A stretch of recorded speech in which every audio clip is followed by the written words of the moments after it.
What's up, guys? It's Carlos. So let me tell y'all something about this car that I sold about 4 weeks ago. So as y'all know, I run a buy here, pay here car lot. I really don't advertise. I have a lot of people who just send me customers and pretty much just send me people who are looking for a car. But this car right here is one that I bought from Copart. And I actually sold this car about, I think it was like 4 weeks ago. And the lady that bought it called me and she was just like, hey, you know I just bought the car. I'm having mechanical issues with it.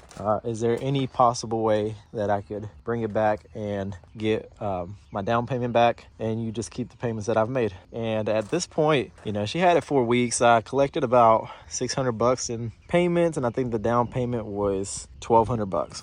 So I've already collected $1,800. I told her I couldn't do a full refund, just for the simple fact that she has had it for a month, and since she already had it for a month, she's been driving it. But I did tell her that I would refund her $1,000, which $1,000 is not bad. I don't like having people who buy cars from me and they're just not happy with them. And she didn't call me mad at me over the car messing up. She said she had an issue starting the car. She had one tire go bad twice on her, and come to find out, it was the alignment was off on one wheel. There was a piece that was bent.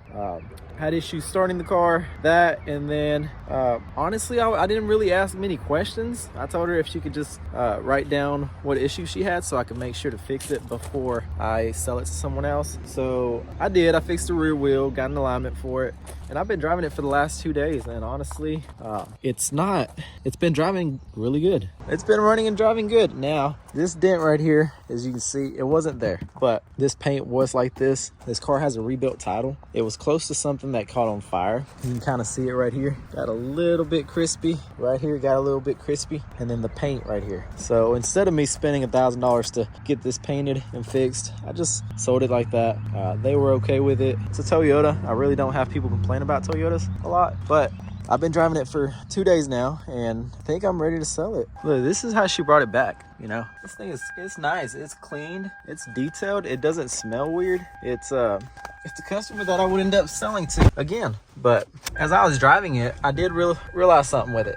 It's got 145,000 miles. She put 3,500 miles on it within 4 weeks. So yeah, that's understandable for a blown tire. I thought, she had just drove it around town or not. But she was daily driving this on the highway, or honestly, she was doing what she was supposed to do. It's her car. Drive it as much as you can. I'm glad, like I told her, I'm glad, she came to me 4 weeks after and not 3 months after, because after we do the title and registration, it's kind of already a loss right there. And I really can't just refund money after all that. But she's an awesome customer.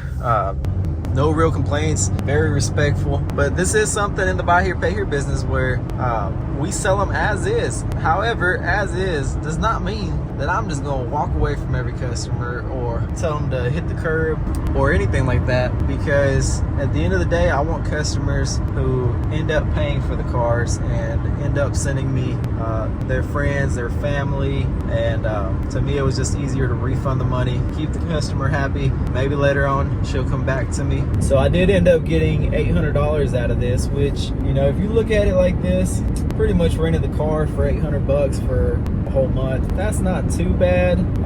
And the car came back in really good shape. It's not like I had to do a bunch of recon. I just took it to get the alignment done. Did that little bar in the back that was broke. I think it was total like $250, but now I know the alignment's good. I had no clue the alignment was bad. Like I told her, I drive them around town to my house and back, and she was understanding. Like I said, she didn't really complain, but she did ask me if I could refund some of the down payment, so I did. Hopefully she comes back later on. This is just a part of the business that nobody really talks about. I've always told people not to issue refunds, but it is based on a customer. If a customer is just having buyer's remorse, no reason to do a refund, But at the end of the day, you are going to get to see that customer for the next year or two, so make sure to keep them happy. And look, guys, this right here, This lot right here to the right is a car lot that I always wanted. I always thought the rent was gonna be cheap and stuff like that. I thought it was a perfect location, and I never would have thought that I was actually to end up with this one right here with the shop and everything, but opportunities do come to you. So that's been one of the hardest thing, is making sure to find a good location, and so far I think I've got a really good one. I also do plan on making a video about pickup notes. I had somebody comment in one of my previous videos, and they've commented before. I don't know if it's been the same person, but I do know I've had multiple people ask me about pickup notes and doing how you do them. Pretty much a deferred down payment. I'm going to teach y'all in that video how to do a pickup note through our system, Frazier, and then I'm also going to tell you how we can help you sell more cars. So make sure to subscribe, comment, and come check out that video.